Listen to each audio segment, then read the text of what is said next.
Hello, hello, hello. What is going on, everybody out there in the Knicks atmosphere? We are back again with yet another episode of All Knicked Up. A lot of good's been going on with this team, so we have a lot of good things to discuss.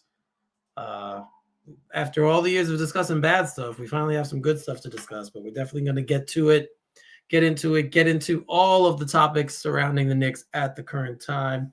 So let me bring Ty in. What's going on, brother? You getting a sip of something? I saw. Look. Not the good stuff. It's all water. It's all water. Oh. All Allen Houston. That's all it is. All water. It's 5. Well, it's 6 o'clock here, but it's 5 o'clock somewhere. So if you were, it always it'd be is. fine. It would have been fine if you were imbibing on something different. I don't discriminate. It's fine over here. Well, Joe, vodka in another language means little water, from what I understand. So Joe might be joining us. Not really sure if he's joining us. He said he might hop on. He's got family stuff going on, so we send our love out to Joe and take care of your family stuff, brother. We got it over here. Absolutely. If you could join us, definitely hop on. Give us whatever time you can. We always appreciate your insight. So this has been fun right now. Being a Knicks fan right now is a whole lot of fun, I think. Yeah. Not only are they winning, they're like blowing teams out. Like this is not used to this, right? We're not used to this kind of stuff. Oh no, it's like ridiculous. I mean, I look at the team and it depends on your age for a lot of Knicks fans. Like people in our age bracket and a little older, whatever. We're not used to this. Like this is something really like when our team was, we've had teams that have been good. Obviously, if you lived through the 90s, obviously you saw the Ewing-led teams and had some moniker for, success and all that stuff. However, what we're seeing here now, we've never, maybe Pitino, I'm going to give him a little bit of Rick Pitino's era, where we saw offense that actually made some sort of damn sense, and it looked like, wow, we look like a team. They can play some basketball offensively for one. So it's definitely different. Yeah, that's where I wanted to start with this because, they've had 4 games now. They've scored over 134 points. 4 games?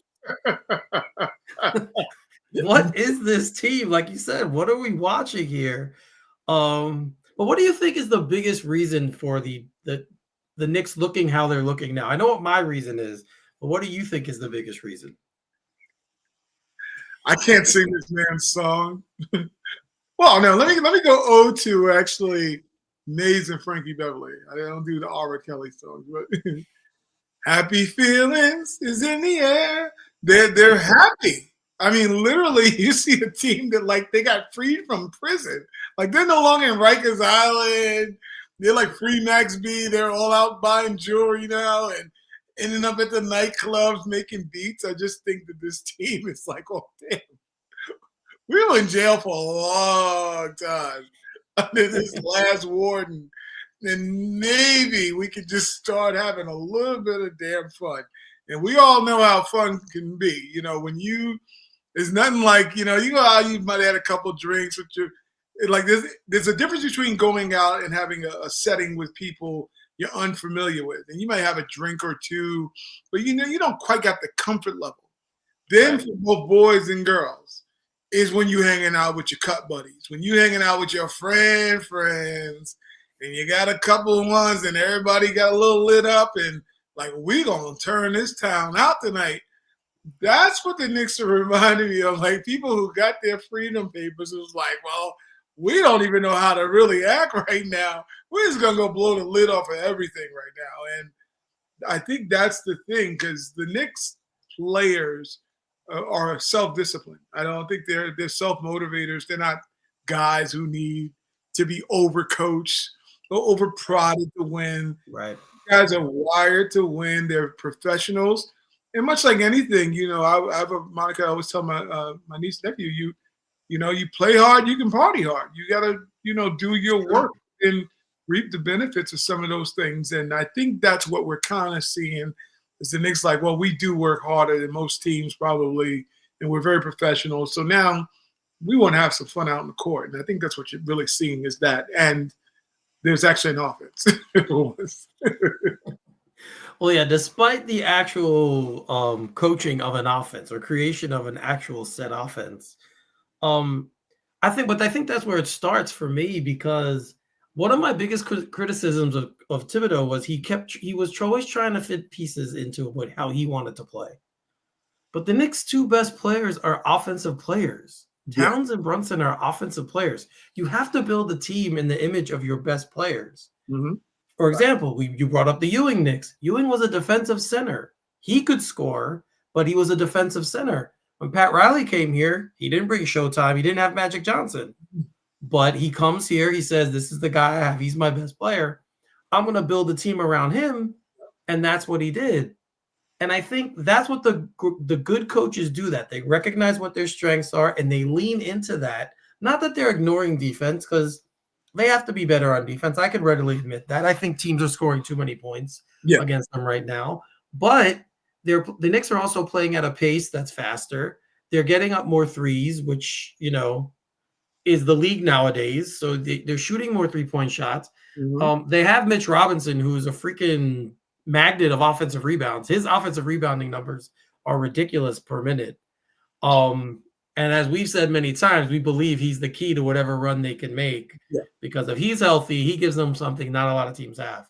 So it's very nice that, and they're doing right by him, I think. I'm a little concerned about the load management, but if he could be ready in April, May, and June, that's all I care about. Really. That's all I care about right now. So it's just the coach, and he was not my first choice, but he is doing exactly what I wanted Thibodeau to do. And it's playing to the strengths of the best players on your team and building the team around that. We know OG is a great defensive player. We know Bridges could play defense. We know McBride could play defense. We know these guys are good on-ball defensive players. But the guys who touch the ball the most on offense, those who you cater, that's who you have to cater to if they are your best players. Brunson is not an elite defensive player. Towns is better than people think, but he's not an elite defensive player. So that's been the biggest difference for me with this team and how they've started out. Now, yes, they've been lucky. They've had a lot of home games, especially during this stretch, and they're capitalizing on it. Mm-hmm. But, I mean, that Memphis team last night, they have talented players. And they did come back in the fourth quarter and make a little run and make it, Knicks had to play a little bit. But the Knicks were up huge at one point. Like, they're doing it, mostly it has been against the lesser teams in the league. But to me, when the other team has talent and you could do that to them, it says something. Yeah. So I feel like the Knicks are at a place now where they have to tweak things, but they're just starting to hit their stride. Like you said to me, you said in the chat when I said it last night, you're like, they're not even good. Like, you don't even think they're good yet. So I think they're good. I think they could get better. Yeah. But why did you say that? What was your theory behind they're not even good? It's because sometimes, like when I'm watching the offense and how they're playing, I mean, they're playing, a sped up version of the game. But there's just little things I look and I go, wow, they've missed that one, or they didn't, they could have gotten that cut, or, Towns is over dribbling sometimes, or Brunson gets trapped over dribbling, and he had turnovers in the game. I mean, obviously they're not going to play a perfect game. That's not what I'm shooting for, but I'm saying, like, wait until they really get, like, they're good. Like what they're doing now seems to be just a team having fun out there based on their talent level. Like they're really talented team, and they're like, all right, we're just going to go out and mess around. Hence what the fourth quarter turned into. It became a strap match because if they were a really good team, they would have stepped completely on their throat, annihilated them, and never gave them a shot. So it's little things like that, the tweaking, much like you said, and just this mindset. Because to me, it's mental at this point with them. It's like if they really, really concentrate how they can, because the offense is just free flowing. I don't think anybody can guard it, to be very honest. The only person who can guard it is if the Knicks decide to stall it.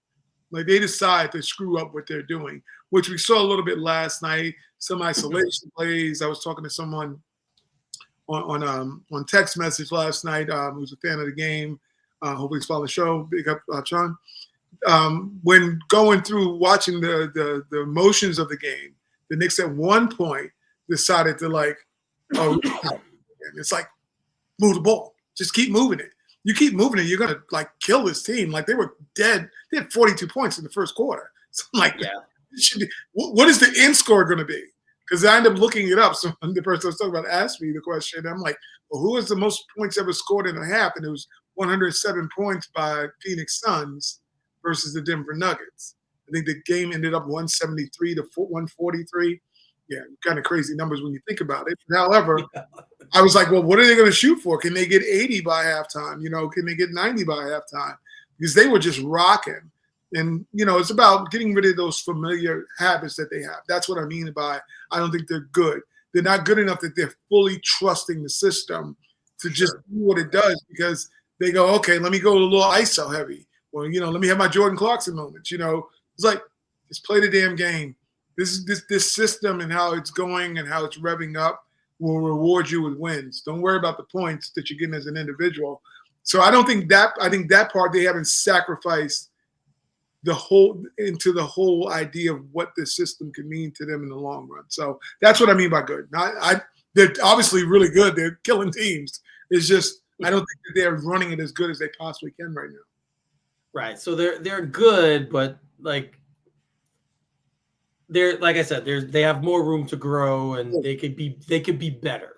That's what you're saying. They could definitely be better. And I would agree with that. I would totally agree with that. I think there are times where things still look a little clumsy, or when certain players come into the game, they don't look as fluid was the word I would use within the same offense as maybe the starters do. And that makes sense because obviously when you're practicing, you're focusing on the whole team, but the starters need to get it first. So you're kind of working them a little harder, asking them to pick things up a little quicker, and the bench, eventually will come along. But to me, you mentioned Jordan Clarkson, and I have to give props. I do. I have to give props. Me too. Yeah. We both got to give him props. Yeah, he has played really well, playing within a system. He's not forcing things. I mean, you still want him. Sometimes, he's going to have one or two of those shots where you're like, oh, man, what the hell was that? But I mean, he is playing really, really good basketball right now and accepting his role. And if this is what he's going to be the rest of the year, I have no problem with it. I'm not going to argue at all. He's moving the ball. He's not over dribbling. He does a couple times get into his little ISO thing. And I'm like, well, that's just part of the package, I guess. You got to live with that. He's going to, he's going to lapse it. Yeah. It's going to lapse into it every once in a while. But got to give him props with how he's been playing. Another guy, though, who still hasn't found his way is Yabu Dabudoo, I guess we'll call him. I cannot lie. I'm sorry. It's a theme, dude. Yes, I like the Bucks and I cannot lie. Yes. It's a lot. You got a lot to mix. But he was even out of the rotation, but he's starting to get minutes again. Like he's starting to bring in minutes again, starting to get some time. So I didn't say this because I didn't say heavy rotation because of him. That's not what I meant. That wasn't the connection I was making there. But looking forward, do you see tweaks in the rotation?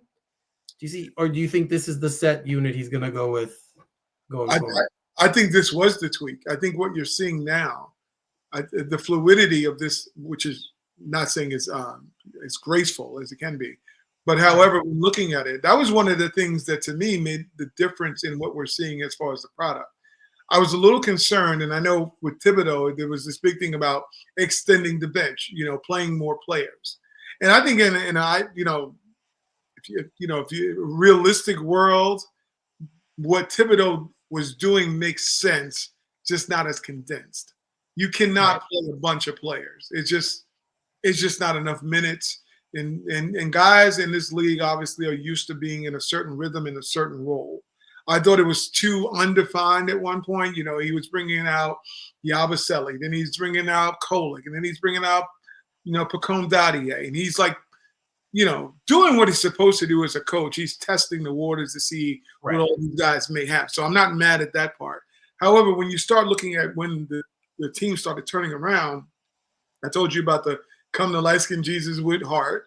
It was also come to Dominican Jesus with Towns. But another thing was to come to, I guess, Brown Jesus. I don't know, with Mike Brown. Brown, what can Brown do for you? I think he came to the realization also that I can't be too cute with this roster either. I got to start pulling it together and tightening the rotation. So we did see a smaller, more condensed, albeit bigger than Tom Thibodeau rotation, where you're seeing guys that he knows that can play, will contribute, and this is what we're rolling out with. And you saw Josh Hart start to flourish. Towns seemed to be more defined in what he wants to do. And it only goes up to what? It's Deuce, it's Clarkson. Huck Porty's no longer even nowhere near the rotation. No, he's not. We're seeing that this is what I'm going to buy as being, injury aside, is going to be what we're going to take into the playoffs. I think this is what he's trying to maximize, and these other guys are going to just be situational, because that to me is what the biggest change. I thought that he shortened that rotation. Probably nobody noticed because he's playing more than Thibodeau played, but it is a shorter rotation by the standards that he started off with. And I see this being it. Unless they make some sort of trade that brings in an asset that you can utilize in the same way, which I think would probably be a 2-for-1 if they did do it. I think this is who you got. I would like for them to be a little bit taller, to be very honest. Yeah. I would love for them to be a little bit taller. I wish they had a more seasoned Diawara type player, a tall, lanky person that could be more versatile. I think that would be so beneficial to what they're trying to do, which is win a championship. But now looking at it, I think this is what we got. I don't think that he's going to do much past these guys. Yeah, I mean, to his credit, he did say, they asked him about it the other day about tightening the rotation, and Brown said, I probably could play 10 guys. He did say that. Yeah. So I think he feels comfortable playing the other guys if he has to play them, which is a good thing, because as you know, like you mentioned, injuries pop up. Mm-hmm. Even little tweaks here and there, guys might, or we know Towns, like last year, had the lingering thing with his knee, missed a couple games. So you might have certain games where you need to play somebody from the bench. And I mean, that's a perfect thing to say, because it's telling the players as well. Yeah. He believes in me enough to tell everybody that, yeah, I could play 10 guys and we'd be okay. Mm-hmm. So Huck Porty, Kolek, the guys who are not in the rotation currently, but he knows he could go to them. It's good for them to hear. And that's all I ever wanted. All I ever wanted was him a coach who, has no problem playing the young guys if need be, and putting them in the game. And so that's just a different philosophy altogether than what we had before, where Thibodeau was only playing those guys if he absolutely had to. That was it. There was no no test in the waters. And I like that too, that the way he started the season was, yes, I'm going to play these guys. Mm-hmm. I want to see what they have. I want to see, maybe not now, maybe I have to tighten the rotation. But if I do need them down the line, that the moment's not going to be too big for them. They could come in the game and play. And that builds confidence. We talk about that all the time. Confidence with athletes is such a huge thing. I don't think people understand how big a deal confidence is when you're a professional athlete. Because we said this all the time. Everyone's talented in that league. Yeah. Every player. The 15th man on the bench would bust everyone's ass in most cases. Big time. You call him a scrub? I wouldn't be calling him a scrub. Just put it out. Right. So when you look, so confidence is a huge thing. It's a very, very big thing to an athlete. And yeah, I mean, when you're letting the guys know that, yeah, it might be it's not your time right now, but I know what you can do, and if we need to play you, I feel comfortable playing you. Mm-hmm. And they just know they need to be ready. Yeah. And that's a cool thing to see. I don't know if they're going to make, like I said, changes in the rotation. They might. He might tweak something. A guy might start showing out in practice and deserve more minutes. A lot of people have been surprised that it's been Shamet starting with Mitch being out and not Deuce. Yeah. But I just think that's because he's more of a natural shooting guard. That's kind of, what he is. So, but I told you, I said people may not like this when I say it. I said, I almost think you should start Shamet. And I didn't know he would start. Right. Not saying full time for the season, but being that if you're going to abbreviate the rotation, I think Shamet offers a lot of things that people, when you think about when Dante was here with Jalen, they were successful. Right. And Shannon moves a lot more than Dante, Yep. and he plays better defense. So I'm like, he can fill a role and allow Deuce, because I think Deuce is such an energy guy coming off the bench. I just think you lose a certain thing with him when he's not as a starter, because I don't think anybody other than Josh provides that kind of steadiness. Like Deuce is going to hit his shots. I know he's been a little over recently, but he's one of those dudes that he comes in and those catch and shoots of bombs are just momentum changing things. So I like the whole idea about Shannon starting in that kind of situation. Yeah, I mean, I agree. I think, like I said, he's definitely more of a traditional shooting guard, and I think the Knicks. I think so is Clarkson. So I don't know if just by default they prefer McBride being the point guard in that scenario, Yeah. being the backup point guard, because again, he's not a natural point guard, but he did play it that's what he played in college. Mm-hmm. He was more of a point guard at West Virginia, so I think they just feel more comfortable, and they put in the time with him, obviously Yeah. developing him in that position. So, and I think you want your best on-ball defender off the bench to be at the point of attack. Yeah. And that would be McBride in that scenario as well. So this makes a lot of sense to do it how they're doing it. But yeah, I mean, this has been fun. Like this week has been fun to watch them. I can't remember a time where I had like no worries watching certain games, like where I just like once they got into a rhythm, I'm like, yeah, they're gonna win the game. Last night's game was 30-30 at one point. It was tied. Mm-hmm. And then you look up, it was 49-30. They went on a 19-0 run 19 last night. They were So, I mean, when's the last time I can't remember the last time they did something like that. I'm trying to recall like all my Knicks fans of like a team that had an offensive outburst. I mean, I think we've all to a degree. I mean, I know we love the grit and grind of New York, and it was hanging on defense.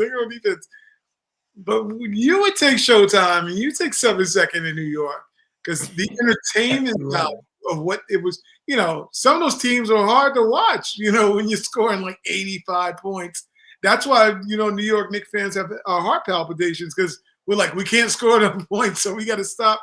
One explosion by one player on the other team pretty much meant night for you, because we never had the offensive ability to compete against the better juggernauts.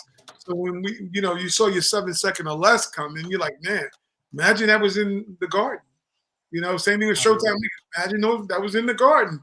The amount of electricity that would be in the air when the ball is just moving around, and then you're playing defense on top of it. Man, that'd be truly electrified in the Garden in that sense. I don't think I've ever seen, outside of the little bomb squad that Patino did, I don't recall ever seeing anything that is nowhere close to what we're getting now from this New York Knicks team. I mean, Don Nelson tried. I think he wanted to implement that, but he just didn't have the team, and that team was way too entrenched in what they were doing. So he did give it a try. I don't know if making Anthony Mason the focal point was a smart decision, but that's what that's what he wanted to do, and it didn't work out. But that's probably the last time I remember them having an offensive kind of mentality where they were trying to be more of an offensive team than anything else. So, all right. So there's been a recent rumor has come up. So as we know, everything going on with the Dallas Mavericks, Nico Harrison looks like he's getting fired. Dallas is moving in a specific direction, and there's a rumor out there that the Knicks might be shopping for street clothes now. Oh wow, I haven't heard this. This is new. I didn't even know. Yes. Of course, we're talking about street clothes, which Charles Barkley, I think it was Charles Barkley, right? Famously gave the nickname to Anthony Davis because he's never plays. So there has been a rumor floating around that the Knicks might be interested in acquiring him. Now, Mitch Robinson was one of the guys included in there, and he's maybe street clothes part 2. So, maybe. And when it comes to both of them, obviously, ability-wise, Davis is much better. So it would make, it would that from that perspective, I totally get it. But it's interesting that the Knicks, with the way they're playing now, are still being brought up in rumors like this. All right. So first of all, let me put it this way. knowing what we know about him, would you even want him? And second of all, does adding someone like him move the needle that much? Well, the last picture I saw him, he was moving the needle on the scale because that dude is, that dude's on that Yabusele protein shake diet. I mean, shake what your mama gave you kind of diet. I mean, I look at both of them. And Anthony Davis is one of one of the more frustrating players because the talent has never been an issue. There's just not, it's never been the issues. It's exactly what Charles Barkley called them, street clothes. And I think if he was exhibiting a certain level of toughness, like we look at Mitchell Robinson, we know Mitch must be hurt when Mitch doesn't play. It's like that dude has to be hurt. Because other than that, that dude will probably cut off his leg to play basketball. We know that about him. It's just that precautionary wise, you have to go through these things with him, and he's just been oft injured. I don't think it's for a lack of desire wanting to play. And I'm not saying Anthony Davis doesn't want to play. But you know, last season when we were watching or monitoring the Cavs series versus Indiana, I think it was, and we saw Darius Garland and we saw Evan Mobley smiling on the bench, and you entrenched in war, and it's like, you mean to tell me you couldn't strap up? Like if a guy like Kobe Bryant, guys like Michael Jordan, you know, those dudes that are about that life, you know, they would. Jalen Brunson's one of those dudes. Like, you're not keeping them out of games. They're like, I'm going to roll out of here. And Josh Hart, these guys are going to compete. You know, even against their best interest, they're going to compete. It's just sometimes with Anthony Davis, it's just like he's like was at the nail salon and he got a hangnail in the middle of the game. Or they chipped his nail. He's like, oh man, my nail is chipped. I'm done. Like, I had to go get this nail fixed. And it's like, dude, how injured are you? And not that we should question that. I guess the threshold of what he's able to tolerate is the question mark. Right. Because there's games that he just seems like when you turn around, I mean, this is the guy who got injured playing himself in a video game. The guy in the video game suffered an injury on one play, and he was the guy playing himself. And it's like, and he with a wry look that is like, oh God, I'm always injured. And I think that's the thing that you look at. It's like, imagine what I'm saying about Yabusele now, who is playing. Imagine what I'm going to say about Anthony Davis, who don't play. I know. You know, when you look at a guy like Mitchell Robinson, who we know he has that dog in him. I just always question Anthony Davis's desire to be great. I know he can be great, his desire. Plus, I don't think it makes a big difference. I think that's just another ball to feed someone else. He's more of a perimeter guy like Karl-Anthony Towns, so I don't think the fit is ideal. If we know Anthony Davis wanted to play the 5, then I say this is a no-brainer. Obviously, it completely moves the needle. But he likes playing like Cat. I think he wants to play the same role as Cat if he was on his team. And he's never been one that wanted to play the 5 because someday he's kicked against his own time. In fact, that's why they said the Lakers traded him. He didn't want to play 5. So I don't know. I mean, talent-wise, you got to sometimes be careful how much talent you put on a team too.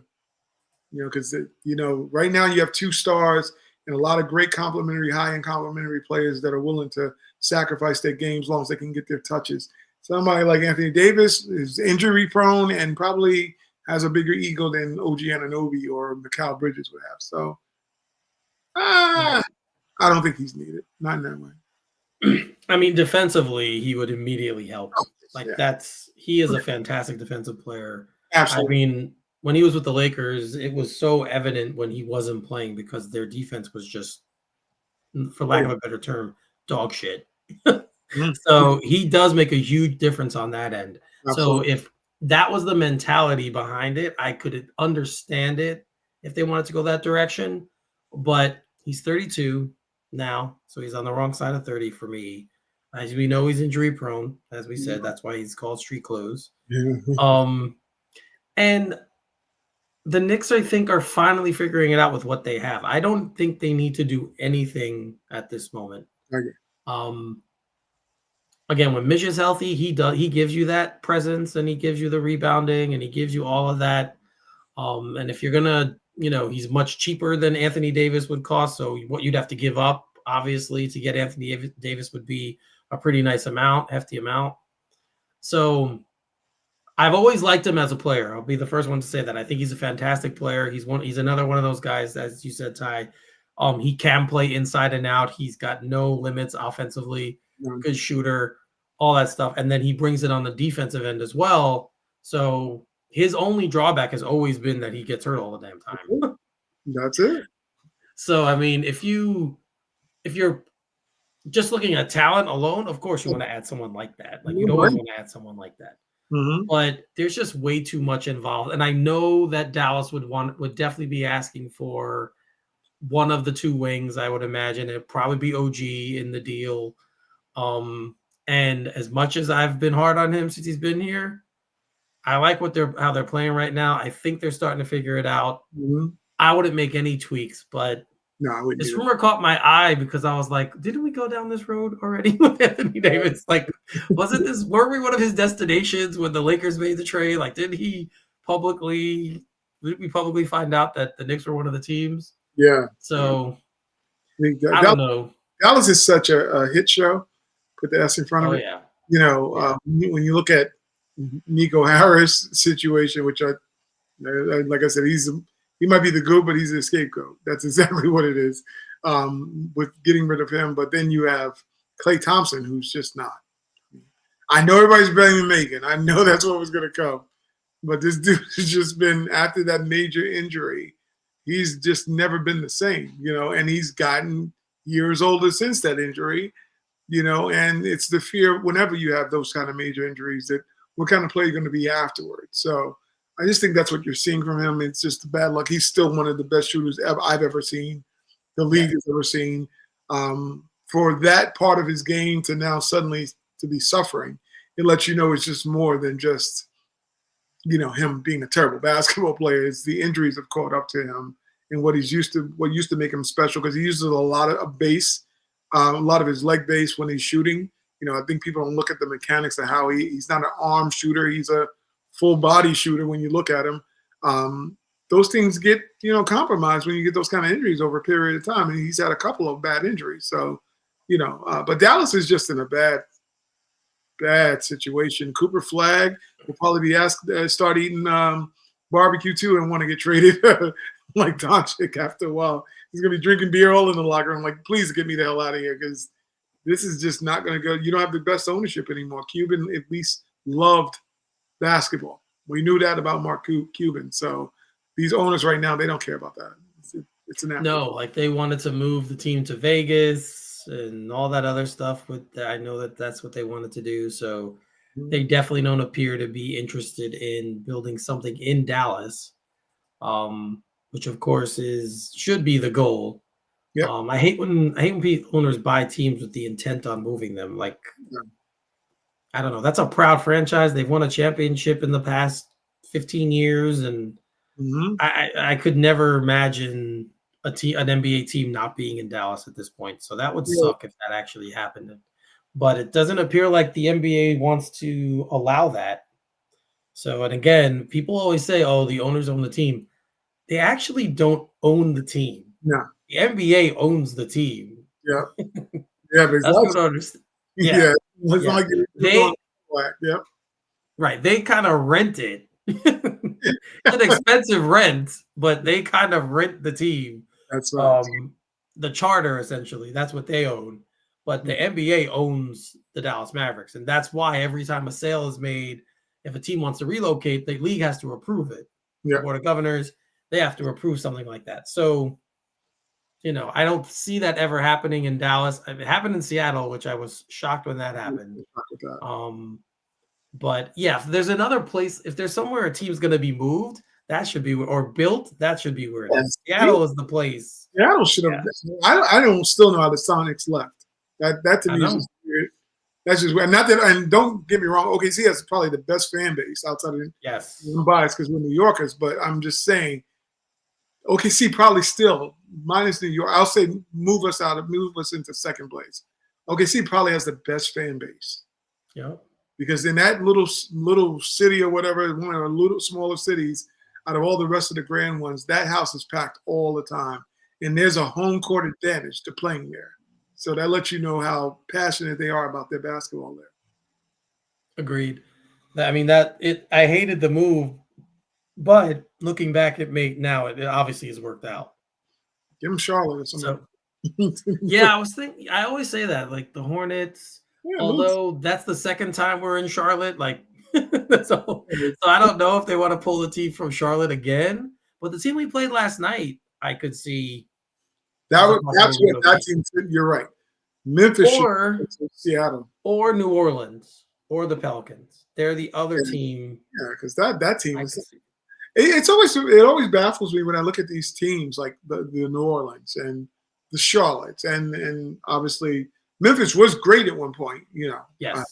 It's just well in two eras they were great. When you Yeah. go to the Zach Randolph era, the Grindhouse era, they were extremely good too. They didn't win, but they were good. And the same thing could be said about before Yosemite Sam started acting like that.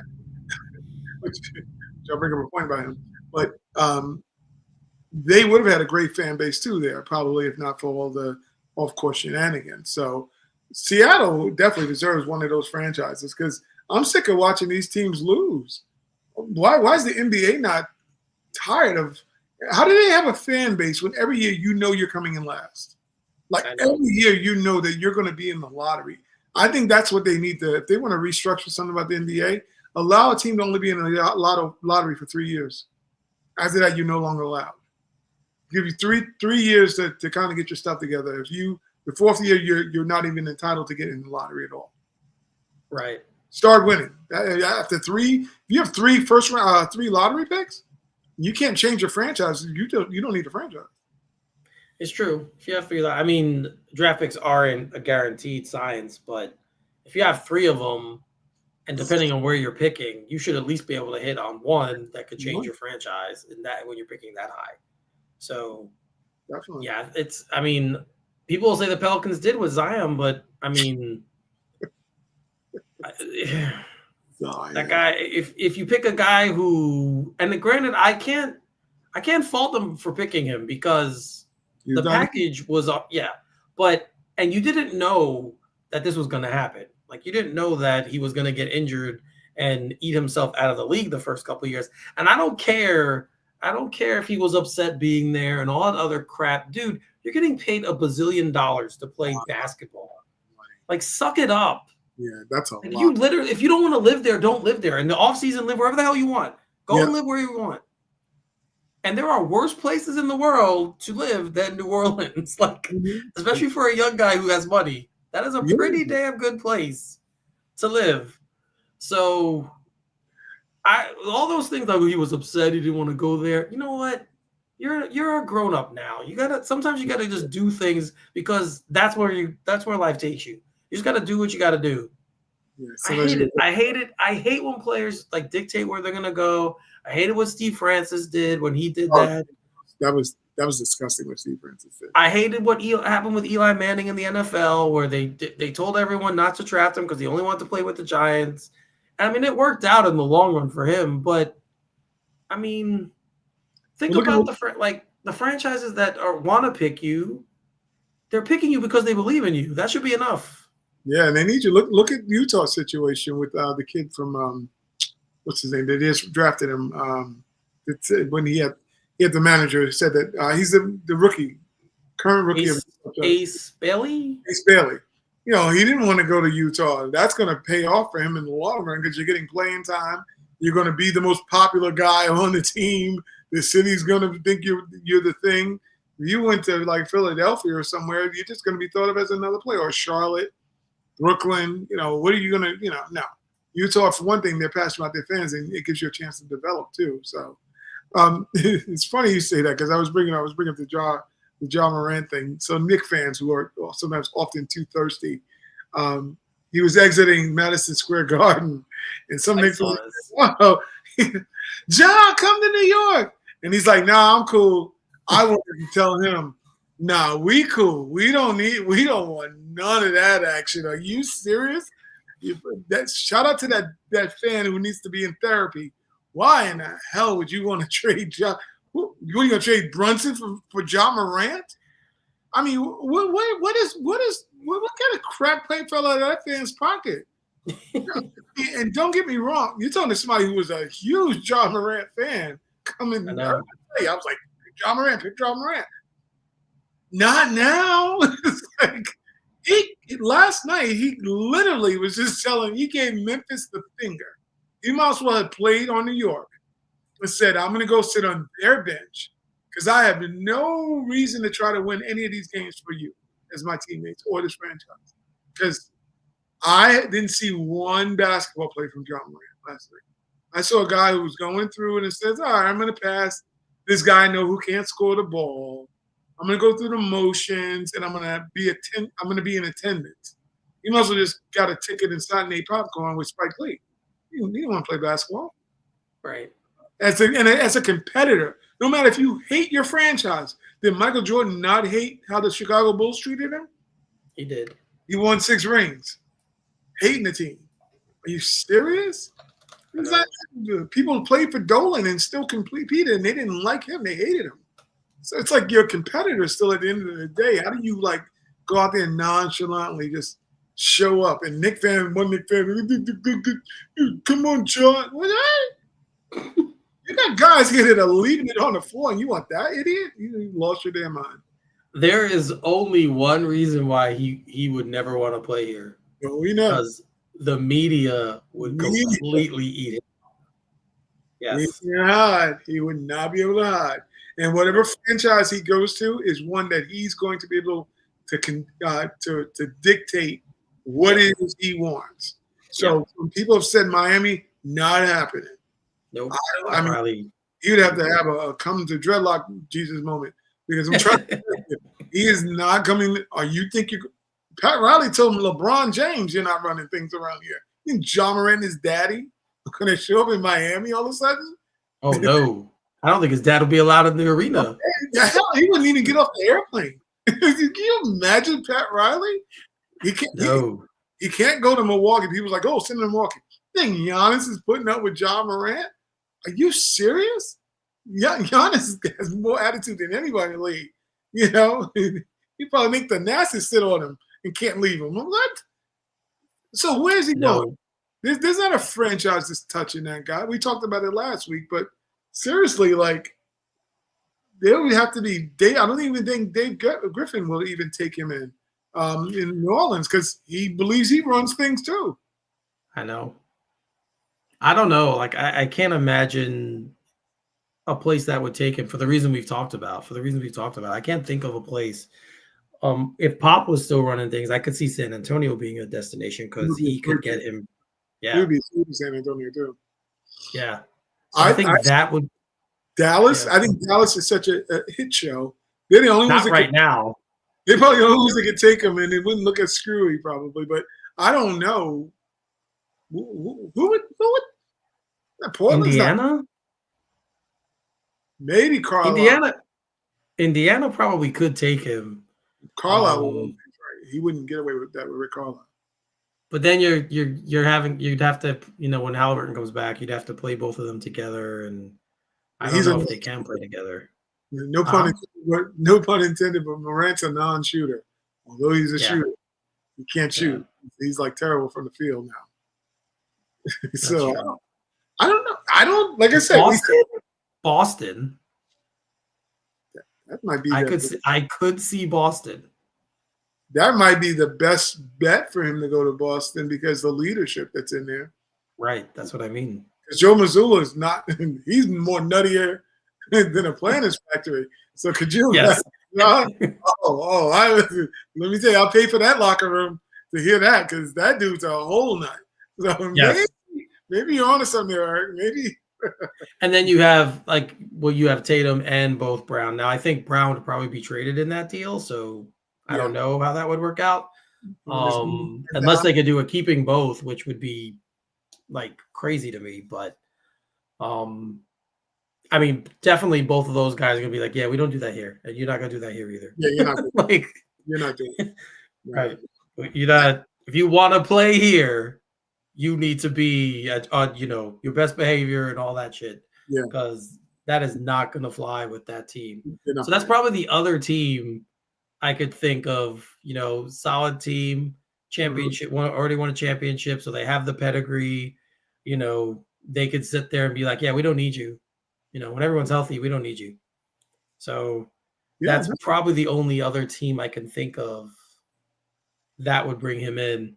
Another team that would be interesting, I'm going to talk about a certain player next, but another team would be interesting would be the Clippers because of their whole structure. I was going to say. And then I just wanted to bring to this point up that Bradley Beal, really? yeah, he did something happened with his hip, and he is out for the season now. His money clip? Huh? Was his money clip stuck on his hip? I mean, seriously, it's to that point with him. Like, I'm totally there. I was a big fan of his. I always wanted the Knicks to get him. I was a fan of his too. Yeah, I really thought he would have been a good fit here. But yeah, dude, like he's another one that the injury bug bit him, and it's like an injury tick for him because it got in his blood, and now it just kind of rotates around his body and picks a place. Because man, this guy, wow, I don't know, such a great shooter. He was a good playmaker, like everything you would want in a shooting guard. He was a typical shooting guard to me. And it's just sad that this happened. So I read this story and then I started thinking, I'm like, well, what's gonna go on there now? Like, what's going on with the Clippers? We know the craziness always with Kawhi, of course. Yeah, he's out, I believe, also, right? I swear that guy plays what he wants to play. Yeah, he wakes up in the morning, he's like, you know what? Sun is out today. I just checked my account balance, my check clear. I want to go to the stadium and play because we would just like in the summertime we play pickup ball, get our boys like, oh, it's nice that we go. That's what I picture Kawhi does now. That's how I look at it. Well, according to Pablo Torres, he's out planting a tree. Yeah, he might be planting. Come on, go plant a tree tonight. I'm not gonna go to the game. I'm just gonna plant a tree. Give me my money, but I'm gonna plant a tree. That would be a fun pairing with. Take Kawhi out of the equation, but Ja and James Harden. Oh, come on, come on now. That's some serious theater right there. That's something to think about, man. Talk about this. I know, right? Barrett would do something crazy, and then Harden would be like, "I'm not playing anymore." That's it. You just pass the ball. I'm going to strip club. Oh, he those hit both. It's amazing that both Kawhi and Harden are on the same team. With the level of weirdness about both guys. Like super weirdos. Kawhi, like I said, plays what he wants. I don't care. He talks about all this load management crap. Yeah, whatever. I think you're fine. You just play when you want to play. And Harden plays like half a game and then decides, okay, I'm not shooting anymore. That's it. One of the funniest memes, well, not even a meme, is video clips about Harden is when he's sitting there on the court and he's spinning the ball with his finger, and somebody, I forgot what the player was. It Kawhi or somebody comes over and it's like, no, you need to stop that. You need to cut that out. And he's like, no, I'm just kidding. It's like, dude, you do know you're a professional NBA player, right? Like, you're here to win titles, not to have your moments, And talk about the cliff of a guy falling off a cliff. This dude was MVP and was thought to be one of the most unstoppable offensive players in the game. And he seemed like at some point he was like, I'm done doing that. I mean, he's still fantastic. Yeah, no, he's an exciting player. It just seems like he got to a point where I guess he doesn't take it as serious. It's like he's like, I got my money. He like came to that realization, like, no, I'm not here to win titles. I'm just, I got my money now. I know. That dude is. Yeah, and he's allergic to defense. Like he doesn't even attempt to play defense. Not even an attempt. Somebody was talking about one time trying to trade him from, I think when he was in Philly, said, oh, maybe New York. They would choke him in his beard. Are you serious? Imagine that madness in the garden and you're doing what? Olays in the middle. I thought it was blasphemy last night watching that Memphis game.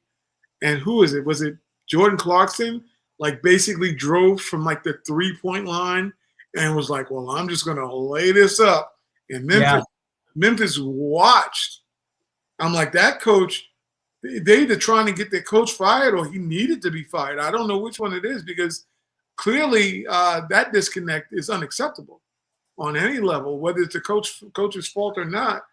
You can't trade the whole team. So they messed up trading. When they fired Taylor Jenkins, they screwed themselves. Sorry. They did. Yeah.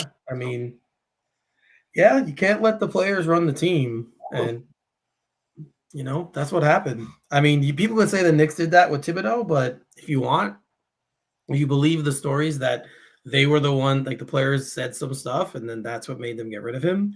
I personally think that was just the final straw that broke the camel's back.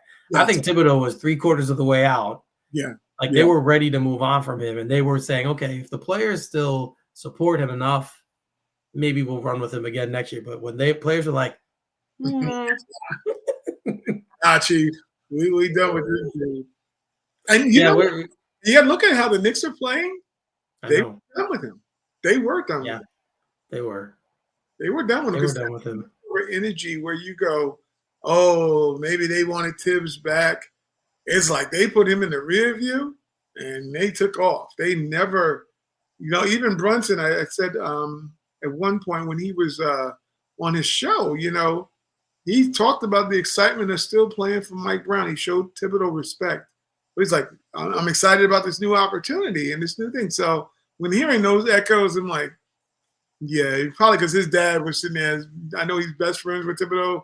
And he was like, if I had to tell this joker one more time to pull these people out of the game, it became to that point where he was upsetting everyone. It wasn't just himself. But they made the right move definitely with that one. We can see that now. You have to believe if both Brunson and Towns really wanted Thibodeau to stay, he'd still be here. He'd still be here. Yeah. He would still be here. I think he wore out his welcome, much like he did everywhere else. It's just a time to move on thing with him. You give him his flowers for what he accomplished, but he has a shelf life. I think we knew it coming in. I know you and I know John had said it. I think anybody who's watched basketball long enough knew that this wasn't going to last. He wasn't going to be the forever coach of the Knicks, because after a while he wears on teams and they ask him to leave out the door. This is what it is. It's true. Certain guys in all sports, all different sports, there's certain guys who you come to bring in to try and reset your franchise. And I think that's what he did for us. Like he came in, gave them a identity, gave them something to, something to focus on. But yeah, I mean, his style just grates on players. His coaching style eventually gets to players. And we always say this, right? No player is going to ever say, take me out of the game unless they're really hurt or tired, like exhausted. Like, no, we saw it so many times last year. Like we were like, why do these guys look so slow? Or why are Bridges and OG looking so lethargic? None of it, they never said take me out, but you could tell just by watching the game that they weren't right. Like the first half they'd be fine, and then the second half would just fall off a cliff. Yeah. So I think the sign, because you heard other people, they were laughing at first when the Knicks were like, I think it was a No Chill Gill, I guess it was. He was like, oh, these players are soft, asking to take it out of games. So, people who never watch New York Knicks basketball or follow it are the first ones to open their damn mouth about the New York Knicks. So I always find that fascinating in itself. It's just Knicks for clicks. But he was, they were saying, oh, what's going on with this, and then they said, Mikal Bridges went to the media, was talking about giving other guys, they go, oh, what's wrong? And then all of a sudden, mid-sentence, they like, who asked them? And they go, Mikal Bridges. And they go, wait, hold on. Mikal Bridges never missed a game. That was a telling point. The guy who never misses a game, who plays every game, is like, you got to take me out. You going crazy. So there's like AC Green, like saying, nah, Pat Riley wins, Bridges was smart how he positioned it though. Remember, because he said, I feel like the bench guys need more opportunities to play. He's a smart dude. He's like, I got the education all the way through. Yeah. He positioned that very well. Like, nah, I think we have guys on the bench who deserve to play a little more. He didn't say, I don't want to play as many minutes, but that's essentially what you're saying when you say that. Coach, put me in, put me out, take me out. He's definitely Mikal. Big shout out to Mikal because he's probably between him and Cat. Well, Cat has gotten him fired twice, so I think that's just hilarious. It's like he should have been counting down his days when calling me down was getting traded. Kyle's like, I'm not staying here with this dude for another 2 seasons. That's for damn sure. I don't. Yeah, I have no idea if he's one of the ones who spoke up, but I'm sure he probably said, "Well, look everywhere he's been." Yeah. Like that's what I would say. I'd be like, "Look, I have no problems with the guy personally. We're cool. Like we're cool at all. But if the goal is to win a championship, he's never won it on his own, and his team's always burn out. Something always happens where the guys burn out. So, well, you look at the effort that the team is. I mean, we starting going back to what we started off with the offense. When you're looking at like how the team is and how they're playing basketball, this way of playing requires them to definitely utilize a lot of energy. So they're not out there literally sitting on their ass not doing anything. So the grind of the seasons that Tom Thibodeau is not like this style all of a sudden gives them relief. It's that Mike Brown is smart enough to know when they need relief. Like, okay, we're going to play fast paced, and I'm going to swap out guys so you don't get completely burnt out. And it's paying off because the offense, granted, we want the defense, but I think the defense wasn't even great under Tom for being a defensive guy. I think it was terrible, in my opinion. I thought Mike Brown is more looking like what Tom should have done in a lot of ways. But in seeing that, these guys are playing at a more faster pace, and they're playing absolutely lights out. So, it definitely was. It's about the coach and his mentality and his approach. Yeah, especially. I mean, it's still early on in the season. The Knicks have only played 10 games, so I'm not completely overreacting to it. But I was not a fan of the hire, and right now it looks like they made the right choice. Yeah. Again, I don't know yet. We still have a whole season left to play. We have a lot of stuff to figure out. There's going to be rough patches. There always are. So there'll be rough patches in the season at different times. But if everyone stays healthy, this team, we see what they're capable of offensively. Like this team is going to be able to score points. So it's been a very, very fun start to this NBA season for us Knicks fans. Much different than what we're used to. This is a different, faster paced, up tempo, just a fun brand of basketball to watch. And it's refreshing for me. I've really enjoyed it so far this year. So pretty good. Yep. So we will see where we go. But for now, we're going to go watch the game because the Knicks starts now 7 o'clock. So that's why I came to you guys a little bit earlier tonight so we could get our show in and still leave you guys time to go watch the New York Knicks play. Who are they playing again? Why am I forgetting this? They're playing. Oh God, now I'm forgetting. Orlando. There you go. Yeah. I'm sure. The Knicks are playing. They match up with the Orlando Magic. And 7 o'clock. I think it's a nationally televised game. I think it's on ESPN or ABC. So you guys can watch it there if you choose. I'm hoping it's on MSG so I can watch with their announcers because I don't love the national announcers. So that's for me. But if that's your thing, enjoy the game. We will be back here next week. Same time, maybe same time. We'll see. We'll see how it goes. But we'll be back next week to break down everything that's gone on this last week, this game, and more of what we see from the Knicks. Once again, we always thank you guys for watching us, supporting us. We would not keep coming back if you did not keep coming back. So keep coming back because this is fun for us. We enjoy doing this. Again, just a couple of guys, a few guys when Joe's here who love the Knicks and like sharing our opinions with you guys. So for Ty, I'm Eric. You are watching All Knicked Up. See you next week.